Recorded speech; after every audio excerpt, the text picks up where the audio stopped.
taon, higit sa 1 milyong Pilipino ang lumalabas ng ibang bansa para makipagsapalaran. Tinatayang nasa 11 million overseas Filipino workers na ang nakakalat sa buong mundo. Paano nga bang mamuhay sa ibang bansa? Ano ang mga hirap, pakikipagsapalaran at mga pagsubok ng ating mga modern-day heroes sa paghahanap ng matatag na kinabukasan? Magandang gabi po sa inyong lahat. Ako ang inyong ate Marisa Dalmar at ito ang Buhay OFW. Buhay OFW, pangarap mo'y matutupad. Sa iyong pagsisikap, ang araw ay sisikat. Buhay OFW, bayani ka ng totoo. Dapat kang purihin ng bawat katulad ko. Pilipino.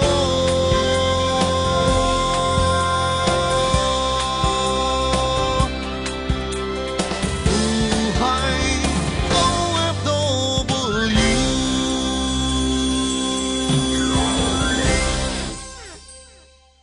Ngayong gabi, pakinggan natin ang kwento ng dalawang kababayan natin na sumubok ng ibang bansa pero naging maganda ba ang kanilang kinahantungan? Minsan walang pagkain. Sa umaga, tsaa lang. May tinapay, sabihin may tinapay, sira naman. Kilalanin natin ang kaagapay ng ating mga OFW, ang Migrante International. Iba't iba kasi yung katangian ng mga kaso. Mayroong nasa death row, nasa jail, repatriation, maltreatment, mga nai-stranded. Makinig sa kwento ng isang Pinay na 35 years nang naninirahan sa New York, USA. Ang pagkain nila, of course, iba. And I was like, shocked.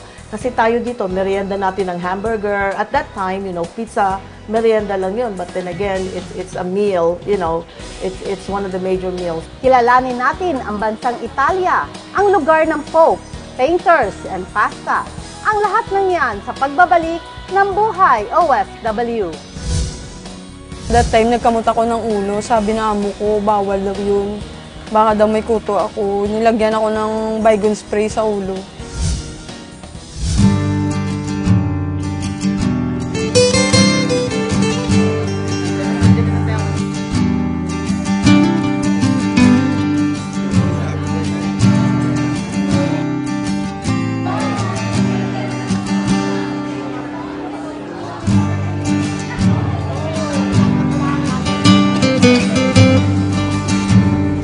I always believe that my mom's birthday is the most special day of the year.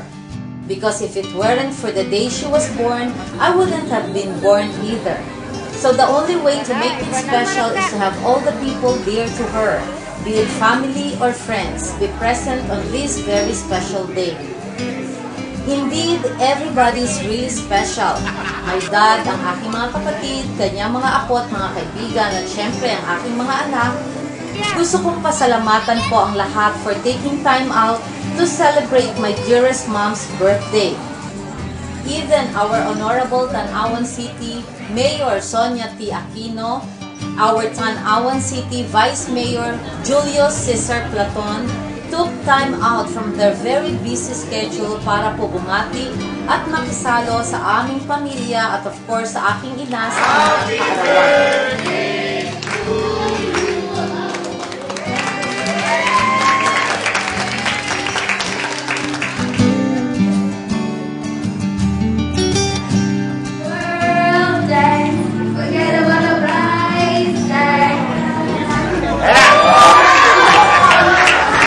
Happy birthday, Anita!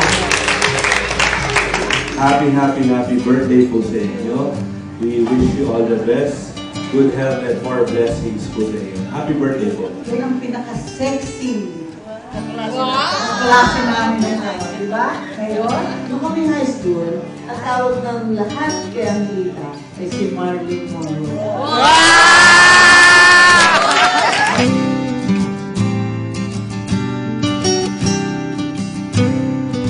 Wala namin masabi sa lahat teatro ni maganda siya sila. Kaya hanggang na lang Good health and God bless. Thank you. Happy birthday, Mami. I love you. Always stay beautiful. There is nothing from me but to love the way you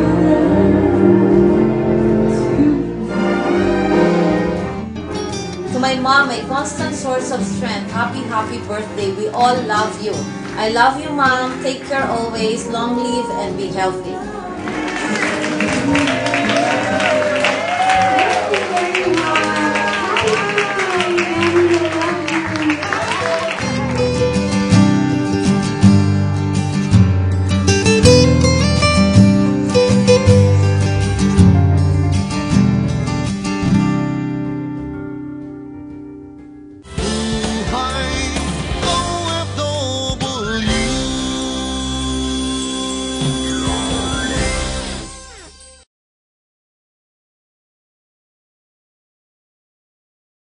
San Miguel Corporation.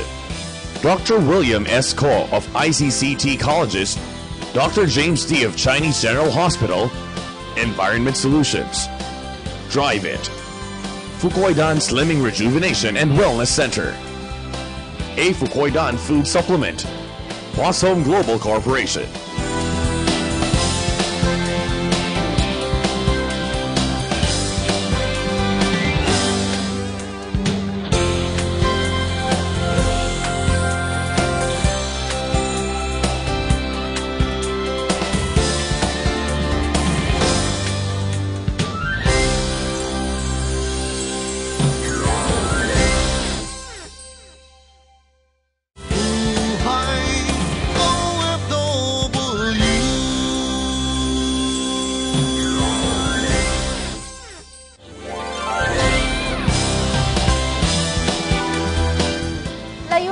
buhay OFW na makapagbigay impormasyon na kapaki-pakinabang para sa ating mga OFW at sa kanilang pamilya.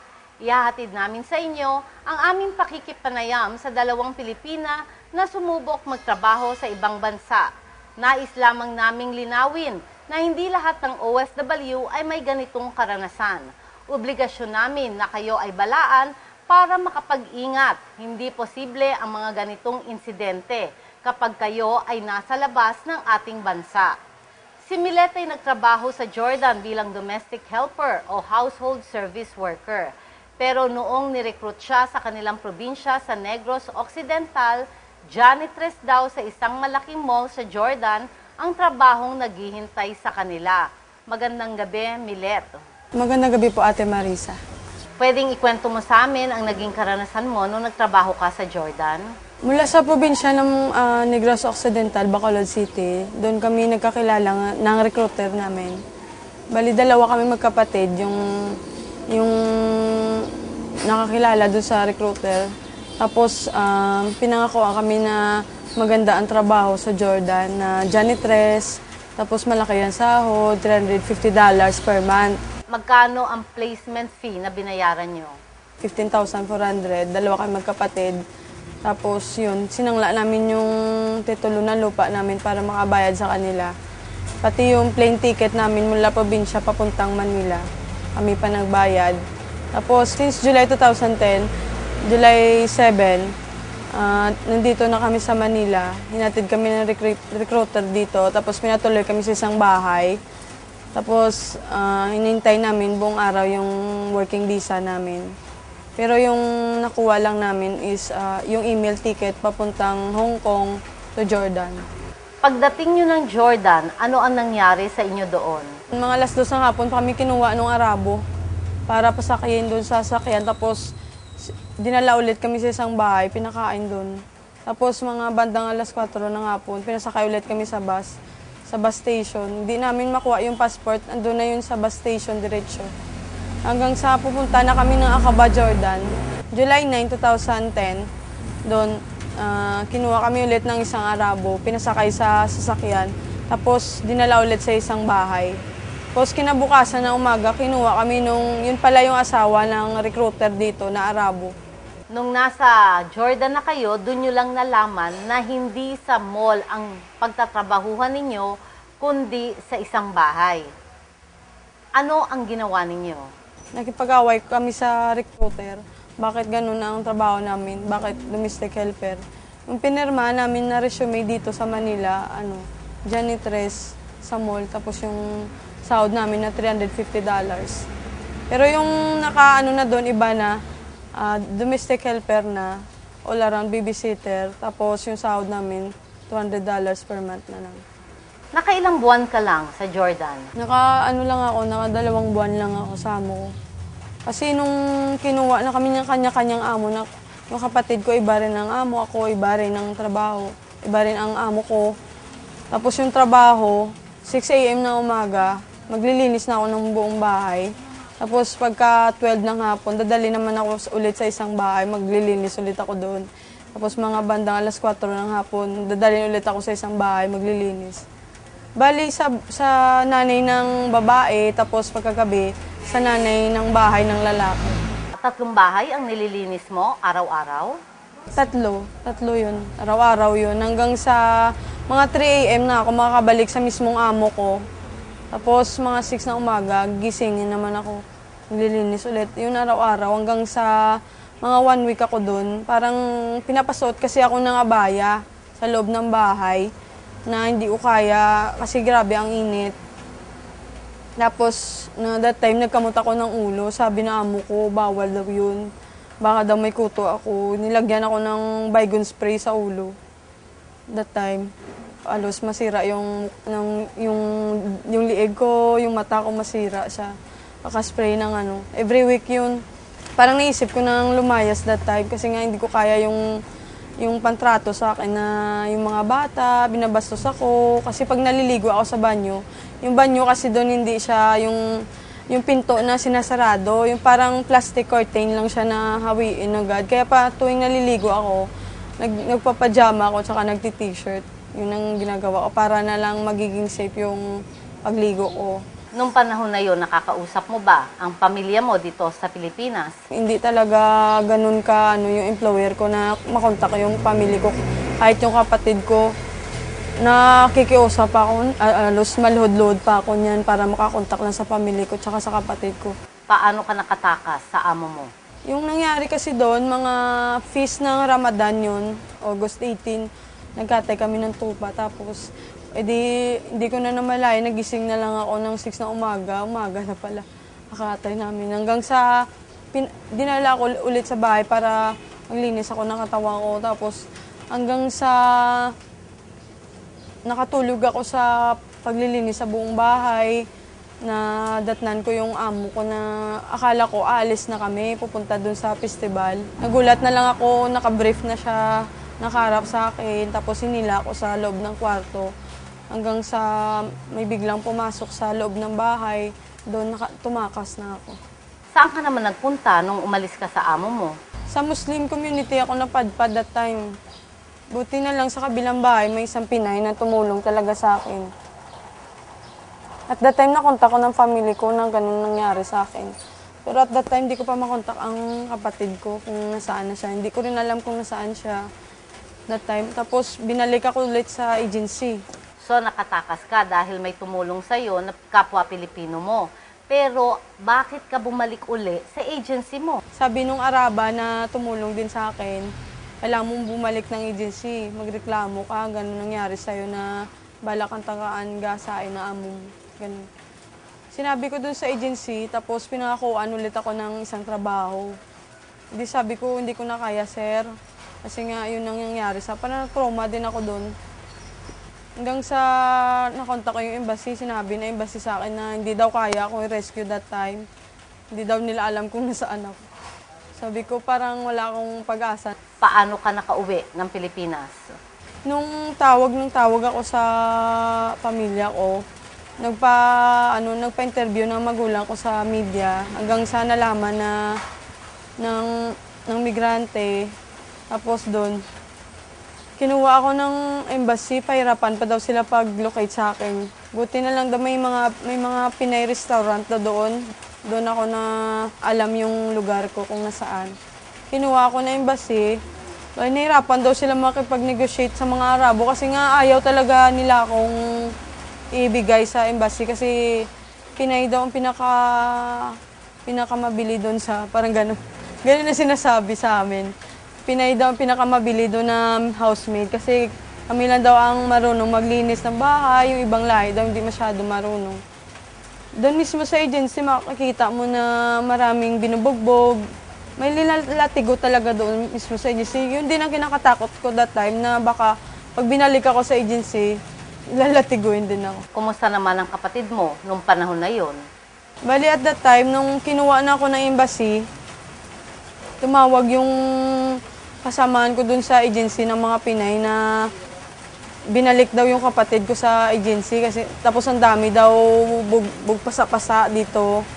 Tapos nung sinabi ko sa embassy na kung pwede nating isabay yung kapatid ko na i-rescue, hindi daw pwede. Eh bakit daw hindi pwedeng isabay ang kapatid mo? Kasi daw dapat pa daw anuhin yung mga pulis. Parang marami pa silang proseso na pagdadaanan pa bago makuha yung kapatid ko. Nung kinuha ko sa embassy, dinala ulit ako sa Polo Owa Shelter.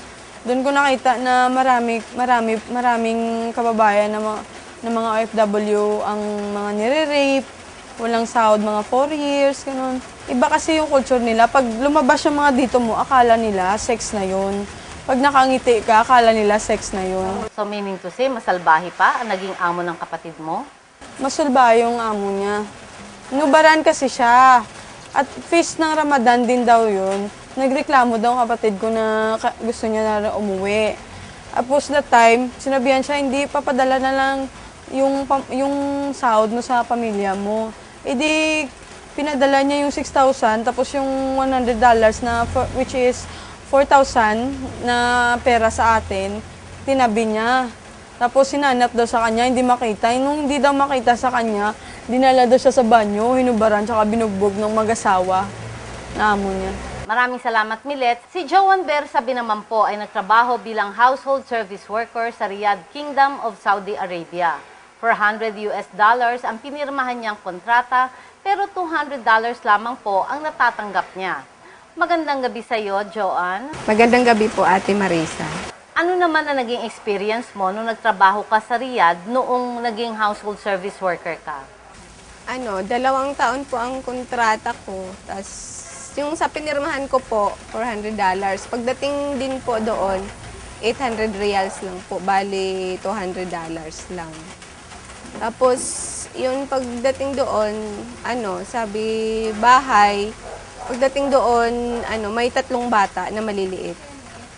Nagtatrabaho po ako simula alas 6 ng umaga hanggang alas 12 ng gabi, alauna. Kung hanggang anong oras po matulog yung bata, yun din po ang tulog po kasi doon ako natutulog po sa kwarto ng mga bata.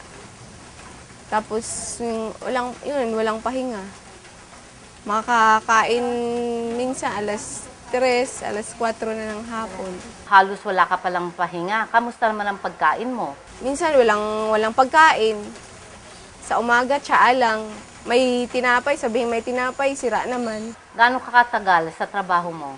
Bali, 6 na buwan po. 2 buwan lang po ang nakuha akong sahod. Yung 4 na buwan, hindi po nila binigay. So, humingi ka ng tulong sa agency. O, ano ngayon na nangyari? Ay, nung una pa talaga, nagreklamo na ako. Sabi ko, magpa-uwi ako sa agency. Kasi di po talaga ako makatulog. Kasi kasama ko po yung mga bata sa pagtulog. Eh, pagising-gising ako kasi nagtitimpla ng gatas. Yun, nagreklamo ako na magpa-uwi ako sa agency. Yun, dinala ako sa agency. Akala ko naman, ilipat ako ng ibang employer. Eh, hindi naman, wala namang action yung agency. Tapos, tinawagan yung agency ko dito. Sinabi lang na, baka na homesick lang daw po ako. Eh, tapos, ayun, tinuloy ko yung ko. Talaga, tiniis ko po yung hirap. Ang lang po talaga, okay lang po sana yung hirap. Kung may sasahuran ka, papakainin ka. Eh, nung bandang, yung mga Maynas, yung amo ko, tanungin ko, madam, yung sahod ko, kukunin ko kasi 2 buwan na, hindi pa ako sinahuran. Kasi sabi ko, may utang po ako sa Pilipinas, makukulong na po yung pamilya ko eh. Tapos yun, parang ayaw pa ibigay. Tapos sabi ko, ihulog ko na yung pera. umabot pa ng 2 linggo bago po nahulog yung pera. Tapos nung pagkatapos naman ng 1 buwan, hiningi ko yung sahod ko, sabi, ibibigay daw pagkatapos pa ng 1 buwan. Tapos hiningi ko, nung hiningi ko yung sahod, 1 buwan lang din ang binigay na sahod. Nagpaalam ka ba sa amo mo ng maayos? Nung talaga, mga May, sabi ko, Madam, uwi na lang ako sa Pilipinas. Kasi ganun din naman po, hindi naman po kayo nagbigay ng sahod. Sabi niya, bayaran mo muna ako ng 10,000 reals bago ka makalabas dito sa bahay namin.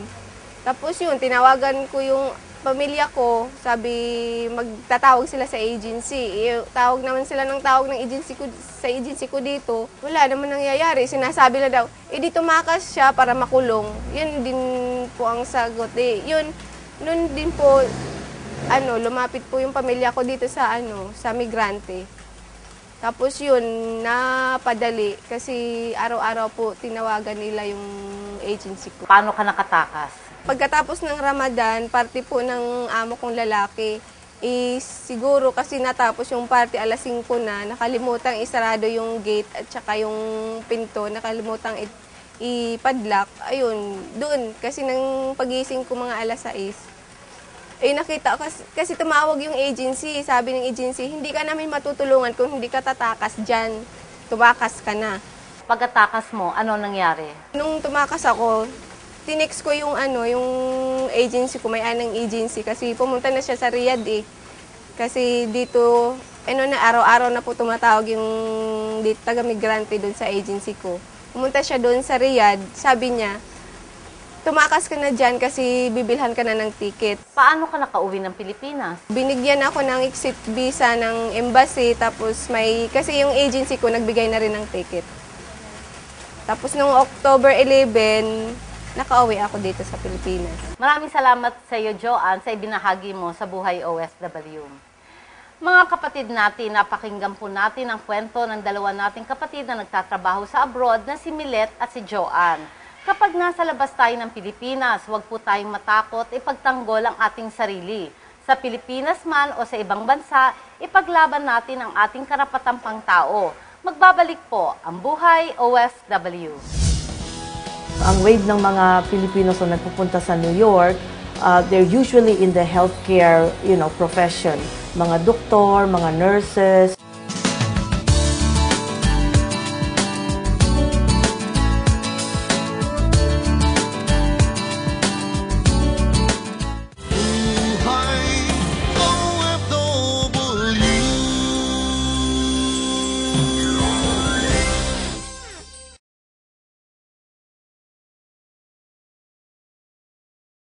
San Miguel Corporation.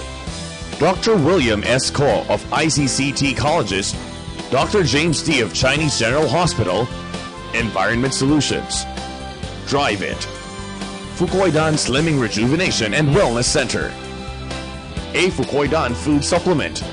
Plus Home Global Corporation.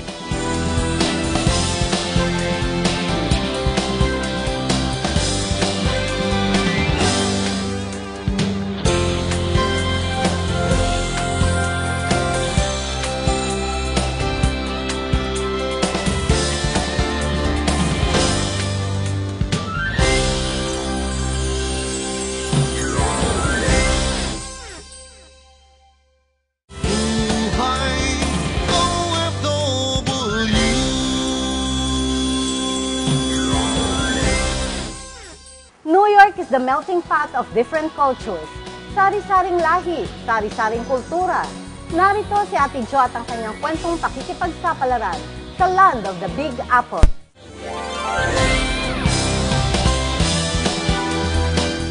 Baka sa pananalita ni Ate Jo ang 35 years niyang paninirahan sa New York.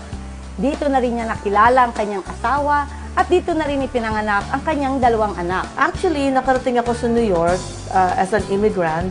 Pinetition ako ng mother ko. But initially, my sister went there to work as an immigrant. So,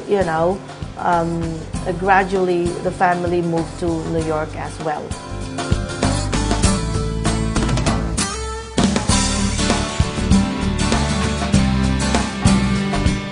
Kakagraduate pa lamang ni Ate Jo sa college nung pumunta siya sa Amerika. It was so difficult. It was very, very difficult because iba ang environment mo. At saka, the job that I took was related to, it's a feeding program. So, ang pagkain nila, of course, iba. And I was like, shocked. Kasi tayo dito, merienda natin ng hamburger. At that time, pizza, merienda lang yun. But then again, it's a meal, it's one of the major meals. Yung mga kinakain nila, it's considered, a full meal to them. Meanwhile, dito sa atin, yung mga pizza, yung mga hot dogs, yung mga hamburgers, that's only a snack, item here. Kung nahirapan si Ate Jo mag-adjust sa kanyang pagdating sa New York, doble naman ang hirap ng kanyang naranasan na mag-asawa na siya. The way of life over there, mahirap talaga. Especially if you just got there. Dito ang buhay komportable no matter what you say and how you look at it. Walang mga katulong doon. You have to do everything for yourself. And as a young girl, as a young woman, before I left for New York, sanay ako na may naglalaban ng damit ko, may nagluluto sa akin. I didn't have to clean the house or anything, Pagdating ko doon, of course, I had to pitch in. Especially when I got married and when we had children, my husband and I had to help each other do everything. Yung housework, nagtatrabaho ka, you have to take care of the children. Alam mo na, so mahirap talaga ang buhay doon. You have to be ready talaga to really focus on family when you get there.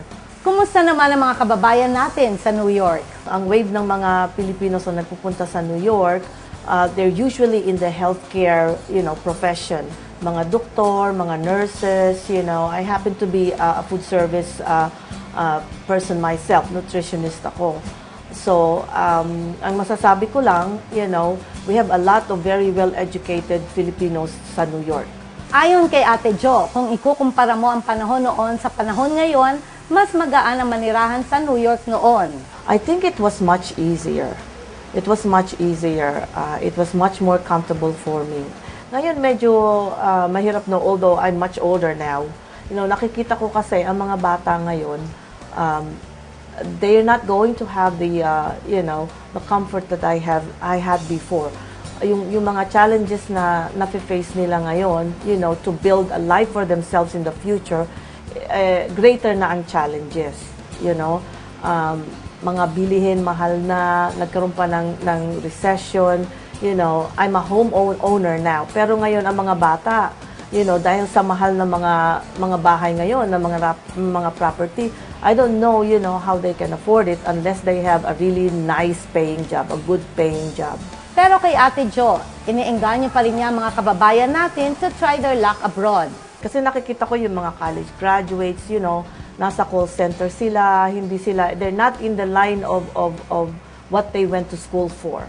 At least, kung mag-abroad sila, baka yun ang magawa nila. Kung nag-graduate sila ng nurse, they're going to get a job para sa nurse, Pero dito, ang daming mga bata na nagtatrabaho ng ibang trabaho, hindi naman sa linya ng mga pinag-aralan nila, hindi ba? So, i-advise ko rin yun. At saka, I think, although merong recession, and the recession is really like worldwide, ang opportunities, it's still good outside. Ito ang kanyang mga advice sa mga nais makipagsapalaran sa the land of the Big Apple. You have to be prepared to really work hard to make it in New York. New York is a very demanding city to live in. The cost of living is very high.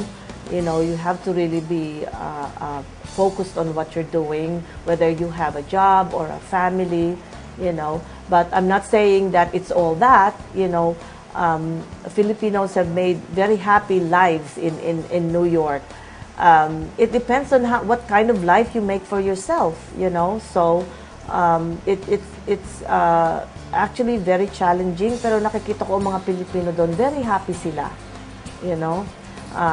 nag-establish sila ng kanilang mga businesses doon, yung mga small businesses, makikita mo sila, yung mga parents, may mga bit-bit na mga anak sila, pumupunta sila sa mga restaurants, it's really very nice, very happy sila.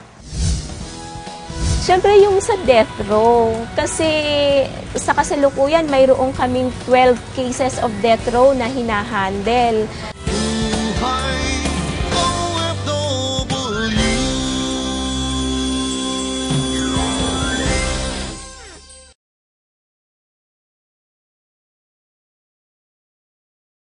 San Miguel Corporation. Dr. William S. Ko of ICCT Colleges, Dr. James D. of Chinese General Hospital, Environment Solutions. Drive It. Fukoidan Slimming Rejuvenation and Wellness Center. A Fukoidan Food Supplement. Plus Home Global Corporation.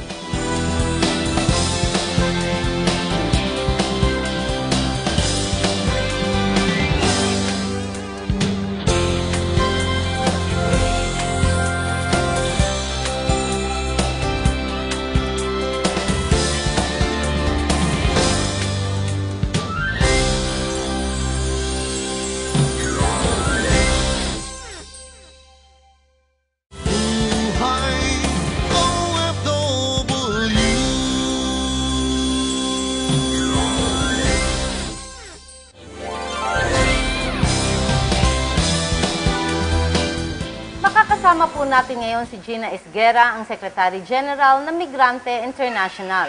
Ang Migrante International po ay isang organization na maaari nating puntahan at lapitan kapag tayo'y nagkaroon ng problema sa ibang bansa. Magandang gabi sa iyo, Gina. Magandang gabi din sa iyo, kapatid Marisa. Kailan tinatag ang Migrante International? Ang Migrante International ay itinatag noong December 1996 na kung saan isang taon nang makalipas bago nabitay si Flor Contemplacion, ito yung domestic worker na nabitay sa Singapore na kung saan ito yung kauna-unahang issue na dinala ng Migrante International at iba't ibang organisasyon dito sa ating bansa. At dito rin ay ikinampanya ito mula doon sa lokal hanggang international level. At ito rin yung kung saan binuo yung migrante na dito nakita na marami palang problema yung mga kababayan natin sa labas ng bansa. Ano naman ang layunin ng migrante? Ang layunin ng Migrante International, una ay tulungan yung ating mga kababayan sa labas ng bansa na may mga problema. Pangalawa ay ipaalam sa ating gobyerno na may ganitong kalagayan o sitwasyon yung mga kababayan natin sa labas ng bansa. Paano naman makakahingi ng tulong sa migrante? Sa pamamagitan ng aming rights and welfare, dito tinatanggap yung mga kaso ng mga OFWs na may problema at dito rin lumalapit din yung mga pamilya ng mga OFW sa pamamagitan ng mga emails o kaya mga endorsement mula sa iba't ibang probinsya o kaya naman mula sa mga chapters namin sa labas ng bansa. Marami ng pang-aabuso ang naririnig natin sa ating mga OFW. Ano sa tingin mo ang pwedeng maging solusyon nito lalo na mula sa inyo, sa Migrante International? Sa pamamagitan ng pakikipag-dialog sa ating mga ahensya, halimbawa DFA, DOLE, POAA, OWA, doon sa kanya-kanyang mga particular na kaso. Sa pamamagitan ng media, ipinapaabot namin sa ating gobyerno kung ano yung karaingan ng mga kababayan natin na nasa labas ng bansa. Di syempre, pangunahin dito na kasama namin yung mga pamilya. Halimbawa na lamang dyan, sa isang araw, 2 o 5 kaso yung natatanggap namin na mga reklamo mula doon sa mga OFWs at pamilya. At sila ay galing pa sa iba't ibang probinsya. Ano kadalasan na nagiging problema ng mga kababayan natin o mga kapatid natin sa ibang bansa? May iba't ibang klase ng problemang kinakaharap yung ating mga kababayan at iba't ibang bansa rin kasi yung kanilang pinupuntahan, iba't ibang polisiya din yung na-encounter nila doon, iba't ibang polisiya din yung mga bansa. Kaya naman, kung particular ito sa Middle East, di kalakhan ng mga problema dito ay usapin ang mga paglabag sa kanilang mga karapatan o pag-violate doon sa mga kanilang kontrata, pagmamaltrato, pang-aabuso, lalo na doon sa mga kababaihan. Sa loob ng isang buwan, ilang kaso o reklamo ang dinudulog sa inyo? Noong nakaraang taon ay mayroon kaming 5,000 cases na hinandle. At 30 to 40 cases a month, 3 to 5 yung dumarating na kaso dito sa amin, at hiwalay pa ito doon sa inire-refer ng aming mga chapters sa labas ng bansa at mga referral din sa iba't ibang organisasyon, at pero pa ito doon sa mga lumalapit, walk-in na lumalapit dito sa amin. Gaano naman karami ang nabibigyan ninyo ng solusyon? Iba't iba kasi yung katangian ng mga kaso. Mayroong nasa death row, nasa jail, repatriation, maltreatment, mga nai-stranded. Depende yung pag-resolve doon sa kanilang mga kaso. Halimbawa, kung death row yan, talagang pangmatagalan. Kaya naman, yung monitoring ng aming services ay nakatuon doon at hindi ito pinababayaan hanggang sa makauwi yung mga hinahandle namin. Anong pinakamahirap sa mga kasong tinutulungan nyo? Siyempre yung sa death row. Kasi sa kasalukuyan, mayroong kaming 12 cases of death row na hinahandle. At sa Middle East, Kalakhan ay sa Middle East yung aming hinahandle, lalo na 4 dito ay posibleng mapugutan ng ulo, at ito yung ikinababahala namin. Gina, pwede bang bigyan mo na mensahe mga kababayan natin, mga kapatid nating OFWs na nagtatrabaho sa ibang bansa?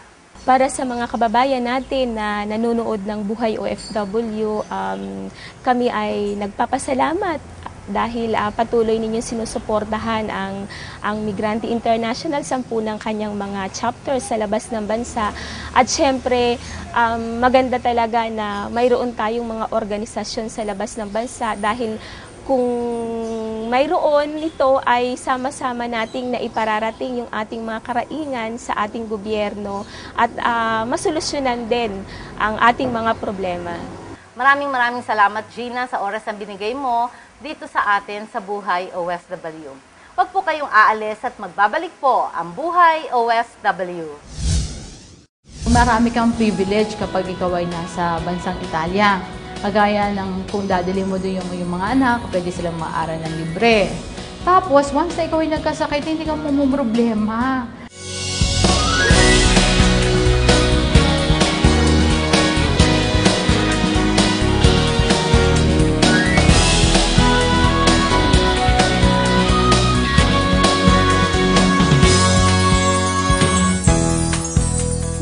Embahada ng Saudi Arabia ang Buhay OFW para masaksihan ang isang napakahalagang kaganapan, ang taunang pamamahagi ng bansang Saudi Arabia ng mga dates para makatulong maibsan ang food shortage at mabawasan ang kahirapan sa ating bansa.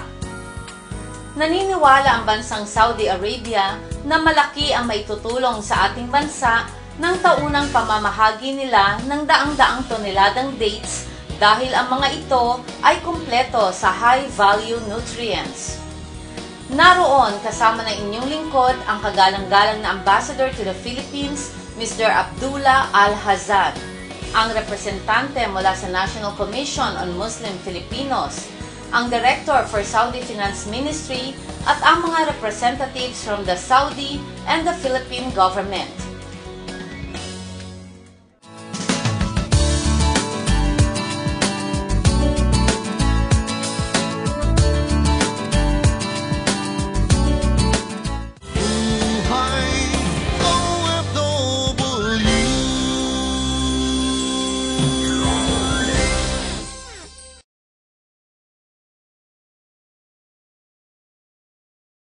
San Miguel Corporation. Dr. William S. Ko of ICCT Colleges, Dr. James D. of Chinese General Hospital, Environment Solutions. Drive It. Fukoidan Slimming Rejuvenation and Wellness Center. A Fukoidan Food Supplement. Boss Home Global Corporation.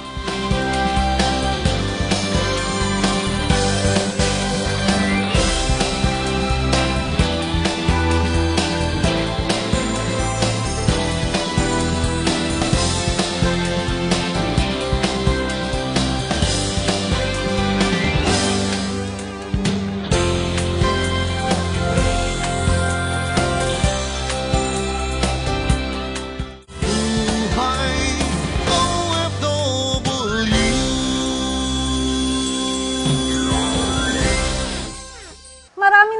Pinoy ang naging matagumpay sa bansang Italia. May isa na nagsimula bilang construction worker, ngayon may 6 ng restaurant sa iba't ibang lugar ng Italy. May dating domestic helper na nanalo sa eleksyon, ngayon politician na sa Rome. Alamin kung paano ang pamumuhay sa Italia, the land of love.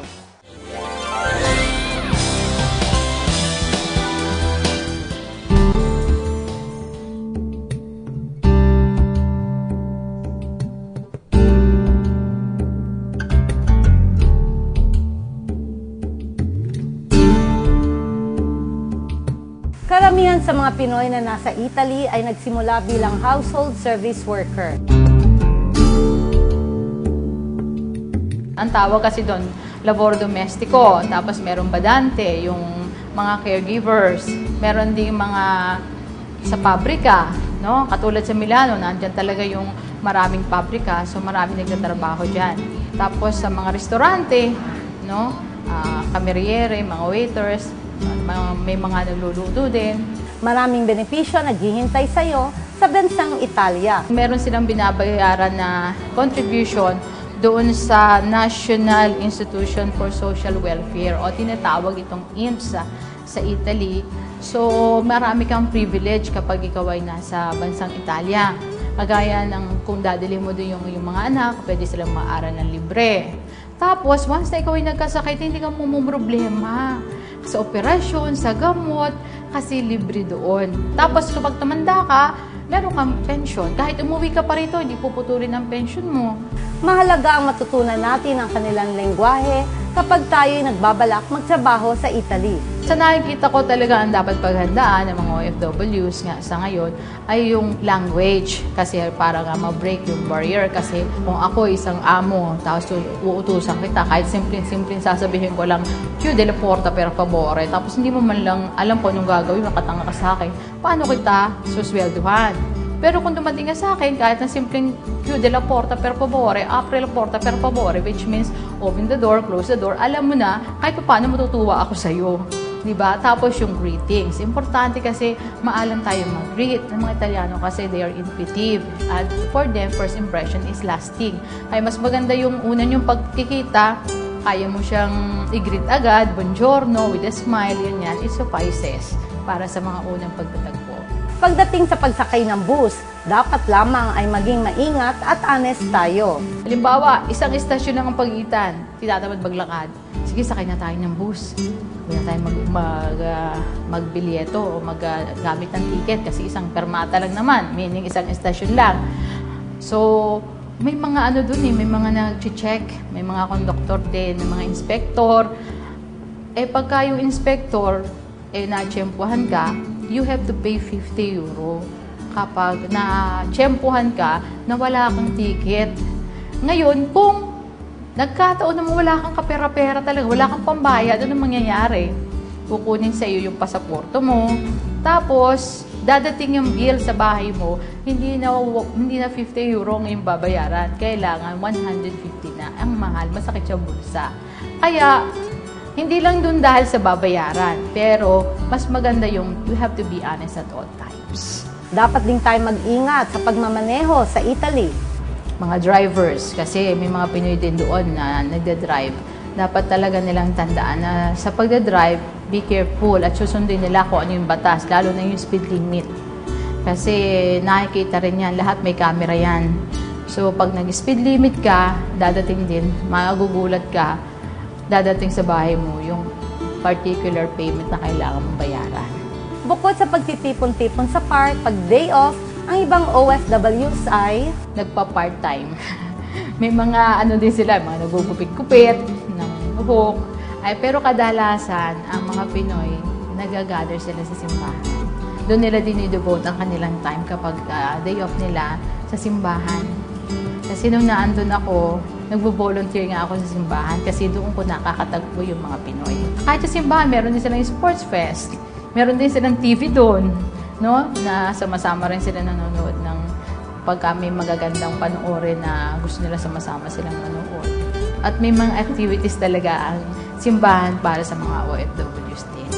Ang pagiging expressive ng mga Italiano ang kadalas ay kinabibigla ng mga Pilipino pagdating sa Italy. Expressive sila kahit saan. Kapag galit, sisigawan ka, murahin ka.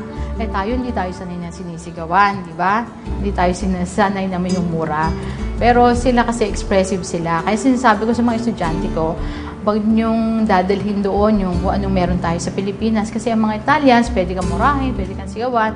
Pero sila ikot-ikot lang, wala na uli yan. Mamaya pagharap sa iyo, sabihin sa iyo, vado al mercato, che cosa boy? Ibig sabihin nun, punta ako sa market, anong gusto mo? Wala na kasi sa kanila yon. Tapos yung isa na talagang sinasabi, ma'am, nakaka-culture shock talaga yung hindi tayo sanay sa atin yung may public display of affection.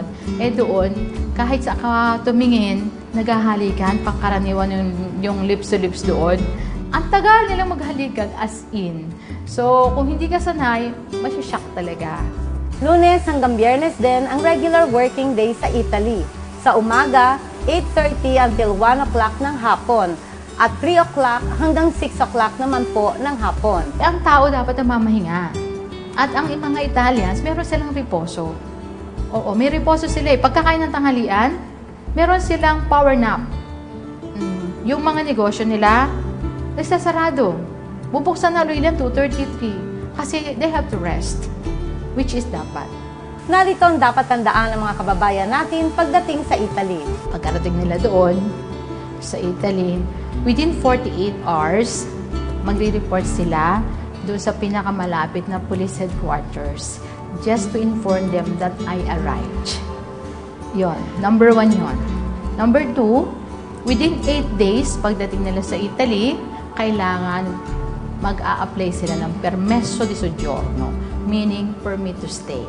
At dahil sa mahilig ang mga Italiano sa batian, dapat ding tandaan ang kanilang maghapon na batian. Umaga, gumising ka, buongiorno. Tapos pupunta ka ng trabaho, buon lavoro. Pupunta ka ng school, buona scuola. Nag-aaral ka, buon studio, may examen, buon lisame. Tapos kakain na naman tanghalian. Pagkain ng tanghalian, buon appetito. Babati ka na naman, buon appetito, meaning enjoy your meal. Pagkatapos siya mamamahinga, buon riposo. Awa ng Diyos, gumising, babalik sa trabaho, buon laboro na naman yan, babatiin ka na naman. Tapos meron silang gawi. After dinner, nag-stroll around. So, pagka yan ay mag-stroll around, lalakad-lakad, may batian na naman. Buona passeggiata, ay ayaw pang umuwi. Maglilibang-libang. Buon divertimento, awa ng Diyos, inantok. Ayun, buonanotte, kumpleto ang araw, kumpleto ang batian. Sabi sa isang kataga, being a Filipino is not just being in the Philippines. When you are outside of the country, it does not make you less Filipino, but instead, it validates how Pinoy you are. Ako po ang inyong lingkod, ang inyong ate Marisa Dalmar, kakampi, kaibigan at kapatid ng mga manggagawang Pilipino sa buong mundo. Ito ang Buhay OFW.